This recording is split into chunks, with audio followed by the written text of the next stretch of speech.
Hello and welcome to another West London Sport QPR podcast. It's just myself and Kevin for this one. James was so literally sickened by Saturday's events. He's been under the weather since, although he did stoically and heroically do the Chelsea game for us the following day before admitting to me that he wasn't feeling at all well. So get well soon, James, and do take as long as you need before Saturday. We're going to try and make sense of Saturday's ridiculous defeat against Wrexham. We can't do that without discussing Amadou Mbengue. We're also going to be chatting a bit about Joe Walsh, Ronnie Edwards not featuring yet, and also get to some of the questions and comments from listeners, which I've previously said we'd do, and I want us to be better at doing and make it a regular thing. Anyway, Kevin, how you doing? Very well. All good. Yourself? Yeah, not too bad, mate. Not too bad. Saturday then, what was that all about? Very strange. I wasn't there. I was in Germany, but I was getting updated by my son was there, and yeah, he was. I got a text. Steve Cook, wonderful, a brilliant header, and then I was on the phone to my brother, and then I put the phone down, and then he went, "Oh my God, we've lost 3-2, all in the space of 10, 15 minutes." Yeah, and Bengay got sent off. So yeah, a very frustrating and poor ending for QPR. The last 15 minutes. We did predict that we were going to win 2-1 and we were nearly there, Dave, but Mm. it wasn't to be. And there's reasons for that. And we'll probably go through it right now, won't we?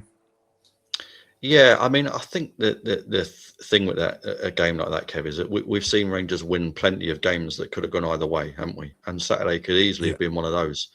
And after those games that could go either way, everything's great. The club's apparently in great hands. The manager's been the most important signing of all, and so on and so on. But as I said, those are games that could have gone either way, and lose one or two of those games that can go either way, and you sometimes get an OTT reaction on the other side, don't you? You know, particularly in circumstances like that, where the game management or lack of it by the manager becomes the kind of issue. Um, as for any sort of blame attached to Mbengue, I mean, there are loads of games, aren't there, where there's a late sending off and a team sees it out. I mean, it's easy on the rare occasion that doesn't happen to then say that the guy that was sent off has cost the team the game. I mean, those goals could still have been stopped. I have been thinking, though, I do think it's an issue, and it's an issue because it's not like it's out of the blue with Mbengue. I mean, his first yellow card was the 10th of the season, so he would have been suspended anyway. That's the second ban. He reached the 5 yellow cards in double quick time, and Julian Stefan has spoken to him about that, about his recklessness. So without wanting to seem like I'm overreacting myself, I do think this is a bit of a crossroads moment for Mbengue at QPR. Genuinely, I do, and the reason I say that is because I thought it was an excellent signing, and some of our listeners might remember that after he and Poku signed and Jimmy Dunn had signed that new contract, I said I thought Rangers were having a brilliant summer at that stage, and it made 2 really good signings. But the thing with Mbengue, not wishing to do him a disservice as a player, Kev, but the reason I liked the signing so much was that I thought he was a much needed character at a time when things have been a bit stale. I'd use the word malaise quite a lot. Now, I'm not saying it's all cosmetic with Amadou. You know, he can defend. His pace really added something useful at the back. He's strong, and he's also added something since going to right back, hasn't he? But I think the main thing he brings is that personality. I knew he was a bit hit and miss, and he could be erratic, but overall, I thought he'd be someone who'd add character and personality and get the fans on side, and just that much needed spark, really. And we've seen that this season. You know, some of his performances have been really good. The celebrations with the fans and the relationship he's been building with them, that's important. But the thing is, I think after Saturday, that side to his game is in danger of wearing a bit thin. And with Mbengue, if he's not creating a buzz around the place, then I'm not sure he's worth a place in the side, to be frank. I'm not sure where he goes from here. So one way or another, and like I say, Julian has spoken to him about this, so hopefully the penny now drops, and it has to. He reins it in a bit. He's got to. He's going to be suspended, obviously, and I think Kevin, he might have to be eased in carefully after something like that, reintegrated quite carefully, maybe brought on a game when Rangers are winning at home, you know, stuck in front of the back 4, he could go there and for a while and put some tackles in, help the team see it out, and just rebuild that positive vibe around him, because I think that's been damaged. And by the way, as a side issue, there's been some interesting Keely Adamson actually, and I'm not sure if Mbengue suspension affects what might happen there. Possibly not, because Adamson's not really been involved much, has he? And there are other options at right back anyway. But we'll see. Joe Walsh, Kev, as well. He'd been impressive, but he had some dodgy moments on Saturday Yeah, too. yeah, and he came back for the West Ham game, and I thought he'd done really well at that game. Again, it's easy to get up for those big FA Cup with 60,000 there, the bread and butter. On Saturday, I do really think, you know, all three goals, I think he could have done better. The first goal, he hasn't lifted his arm. His arms are down there. All keepers are meant to be like that, or ready to lift. I know it was a powerful shot, but it was from an angle. He's flapped for the second from the corner, and the winner. You know, this didn't go into the top corner. It was more sort of a good that away from the top corner and that away from the height of the goal. So I thought he should have done better on all three. Yeah, back to Mbengue. The second yellow card is very rash, I think, and he is erratic. You don't know what you're going to get for him. I really do like him as a 1v1 defender against, you know, a fast winger. He's a really good 1v1 defender. Going forward, he can do some really good things, and he can score. And then you see him get to put in a really sort of not simple cross, but a basic cross, and then he'll just put it into the stand. So he's a little bit erratic in his game, and he needs to be a bit more consistent. But you know, he has picked up a lot of yellow cards, and if you're picking up yellow cards in the first half, you know, if you're the opposite manager or if you're the opposite players on the team, you're saying, look, he's on a yellow card. Let's pick on him a little bit and see if we can get him sent off. But yeah, it was a very poor second challenge just before the game, and he didn't really have to do it. I don't know what was going through his mind. He's gone to close the left winger down. Just stand up. 4 or 5 minutes to go. Just stand up. Try and make him play backwards and then get back in position. So a very rash challenge. I mean, with Walsh, is it to be expected? He's still very young for a keeper. I mean, David Seaman in his younger days at QPR made kind of similar mistakes at times, and also with corners. I mean, it's a tactic of a lot of clubs now, isn't it? To a lot of teams just to stand on the goalkeeper. It's quite hard for them in general. I mean, would you still regard Walsh as capable there? Is he still someone that you'd look to do the job long term? Yeah, because he is young, and also it's not even about how young he is, his age, but he hasn't actually played that many first team matches. And you know, you can be 18, be young, but if you've got like when Wayne Rooney come on the scene and you're 18, 19, and you've got 50 to 60, 70 professional matches, that experience is so vital. Where Joe Walsh he's young, but he hasn't actually played many first team games, so I think it's going to take him a little bit of time. He's got good physical attributes, and he has come back. I mean, at the start of the season, I was very worried about him. He looked very nervous. His kicking was poor, and then I think the game against Charlton, where a few crosses come in and he dropped it, where against West Ham he came back, and that sort of break looked like gave him done the world of good, and he sort of got his confidence back. So I still expect him to start on Saturday. A few other issues knocking around. I did mention I wanted to get on to some of the questions and comments from listeners. You can contact us that way via YouTube, X, Facebook, etc. And also by email. It's qprpodcast@westlondonsport.com. That's qprpodcast@westlondonsport.com. This one's from James via YouTube. Kevin, he says, do you think Paul Smith is better playing down the right? His great games and goals, if I remember, have all come from down the right, but lately he's been off the left, cutting in. What do you think? Yeah, and I would agree with that, because I think Paul Smith, what he gives the team and what he's best at is giving you that pace and direct straight down the line, especially on a counter attack.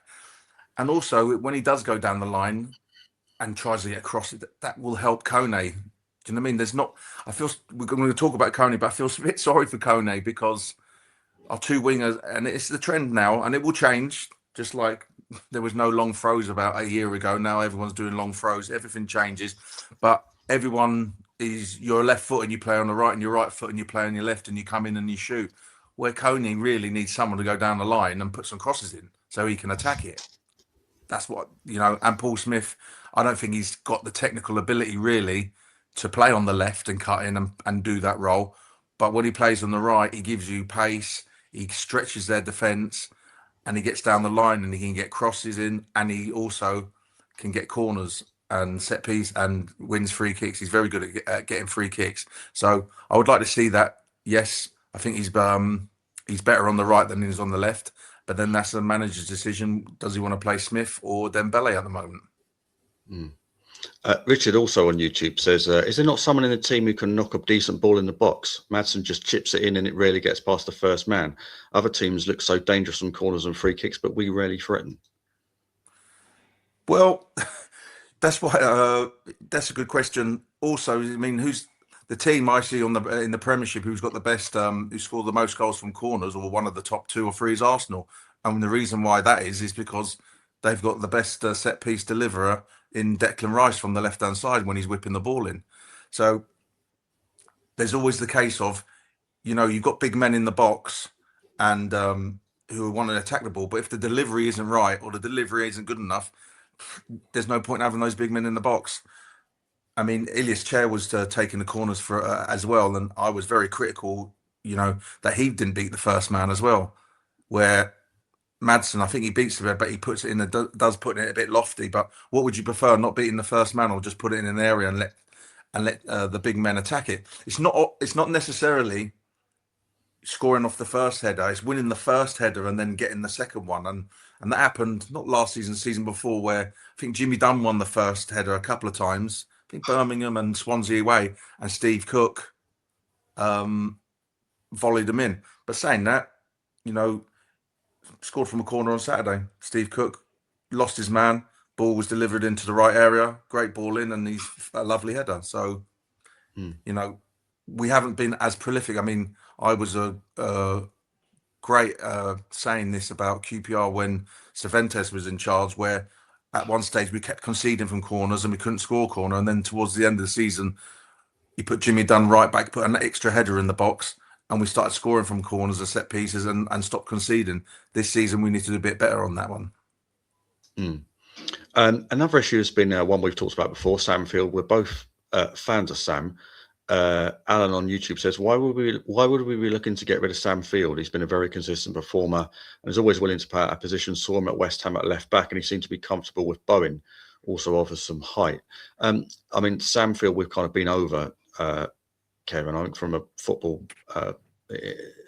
as a football decision, I wouldn't necessarily agree with him being surplus to requirements. In terms of getting rid of him, though, there is an economic argument too. I mean, frankly, he was already on decent wages, and then he got a new contract in the summer, as people might remember. And the thing is, when a player is not playing, who's on that kind of contract, it's a tough one. There's an economic argument to say that you really do need to move him on. I like Sam. I've always liked him as a player. I would say I thought his brief appearance on Saturday was a little bit off, to be honest, and uncharacteristically so. And he looked very much to me like a guy who perhaps needs to move on and do well for himself, which I think he's more than capable of doing. Ronnie Edwards, Kev, there was a lot of comments about him. I've just picked one out at random, and it's from Chris. It's by email. He says, how can it be that Edwards has not been involved at all yet? We've spent a lot of money and yet he sat on the bench. Surely he can't be that unfit.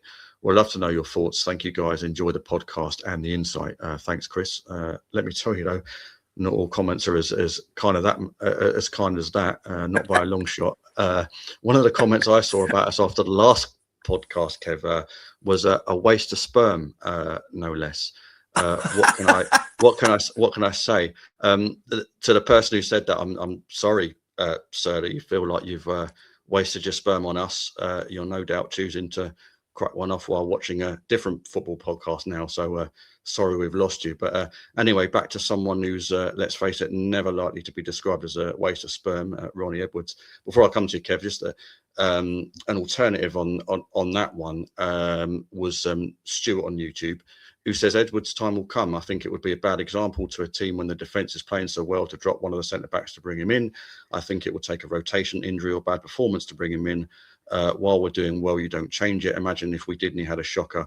We can always give him some minutes as a holding midfielder as he can play in that role too. What do you think, Kev? Well, I expect him to play on Saturday at right back. I can't see how he can't, really. You don't spend 4.5, 5 million. Well, we don't. Well, we obviously can because he isn't playing, but you spend that amount of money on a player, he's not injured, and he's been sitting on the bench for the last 3 or 4 games. I'm actually quite baffled. I'm surprised that he didn't come on when Mbengue got sent off and slotted in there, put an extra defender on just to hold out.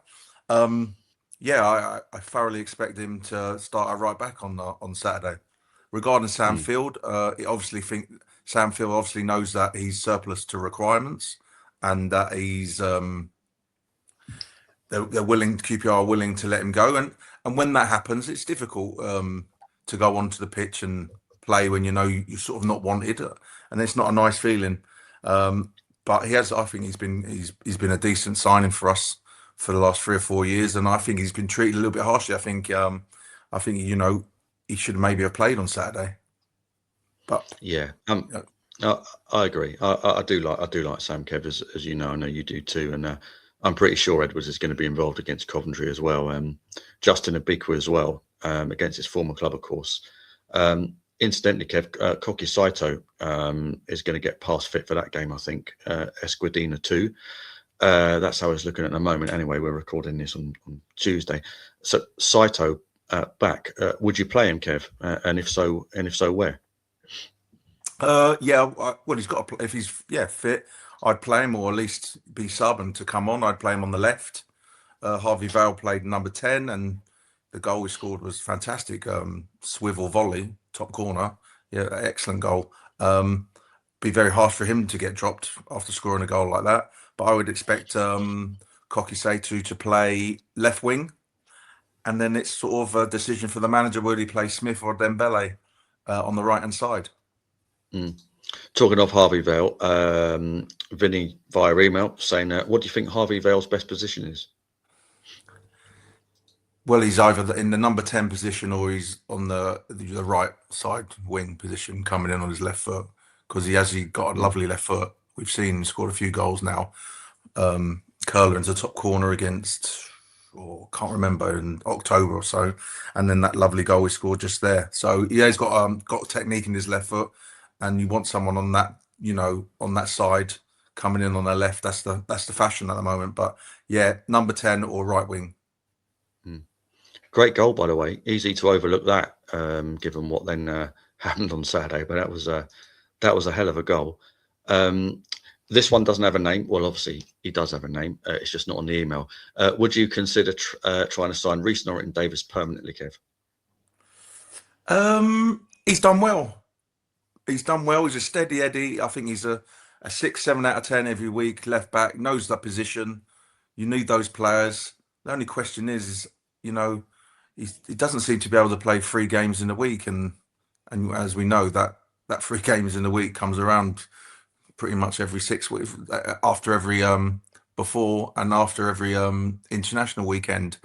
I think depends on the scouting department have got anyone lined up who may be a little bit younger. I'm talking like a 24-year-old, 23, 24-year-old who can play that 3-game week. And obviously wages comes into it. He might be on big money at Sheffield United, and QPR might not be able to match that for him, and maybe want to spend that sort of money somewhere else on the team that's more vital for what they think they need. We've had a few comments saying because we spoke about Richard Kone in the previous podcast, and a few saying, Kevin, you should coach the lad. Well, Kev, if you were to pass on some thoughts to Kone, I wonder what they'd be. You've already touched on this before, I think, mainly about staying in the box and not moving around so much, right? Well, look, yeah, I know I said that, but I just think he's more of a target man, and I think that he gets involved, but it's not his fault because he's been playing in that number 10 position, and it looks like to me he's lost a little bit of confidence. But as you can see, that he actually has got finish in him. And the goal against West Ham, when you put a good ball into the box, and that's a really good header, great header. So he needs that sort of service, but he needs to be in the box. And sometimes I've been watching him, and he's not. He's always. I was always told always play the width for the 18-yard box in general. But there is times you have to go into the channel. I understand that. Everyone understands that. And then when the ball's coming in, always be in the 6-yard box. I mean, it's just basic advice that was given to me and given to every centre forward. Just be in the box, and sometimes it will fall to you. But I do think he's lost a little bit of confidence, and the only way you get confident, and that's because he's been playing. I think he's been playing out of position, and he's lost a little bit of confidence. Now he's got an opportunity to be the number 9. He needs a goal, and he needs good performances. And there's nothing more better than for a centre forward is a goal and a win to get your confidence going again. So he needs to stick at it. Keep making the runs in the box, and when that chance comes, he's got to bury it. But I think it's a confidence thing, and just do the basics as well as you can. Don't complicate it. Hold it, lay it, spin, get in the box. Just those basic centre forward principles. Before we go then, Kev, the Coventry game, top of the Championship, obviously. They're going through a little bit of a sticky patch at the moment. So let's face it, they are going to exactly the right place when that's their problem. How many are they going to win by then, Kev? Do you know what? I mean, I watched a little bit of their game against Norwich the other night. To be fair, Norwich done well to win. They're a good team. They got some good players. I would take a draw now, 1-1 draw. It's going to be a tough game. They need to get back on track. I know I think they're 8 points clear of third, which is a good cushion, but they don't want to be losing games and then looking over their shoulder thinking, because I think they were over 10, 12 points not long ago ahead of third, and you don't want to do what Newcastle did all those years ago against when Man United clawed back. So they'll be looking over their shoulder. We need to play on that. They're going to be a little bit nervous. The crowd's got to be up for it, but we got to start 100%. We got to start fast. And the game we lost 7-1 against Coventry, the following game, we done a podcast. We played Charlton and we started really well. We started fast, put the ball in the box, put it really on top of them, and we need a similar type start and performance like that on Saturday. And if we can do that, we've got a good chance of getting some sort of result. I'm going to go 1-1, which then means, because on my every time I think it's going to be close, QPR win. When I think QPR are going to win, we lose. So I'm going to go 1-1, and let's see. Yeah, I'll go for the 1-1 as well. Why not? Thanks a lot, Kev. And thanks everyone for watching and listening. And we'll catch you again soon, hopefully with James back on board. Cheers.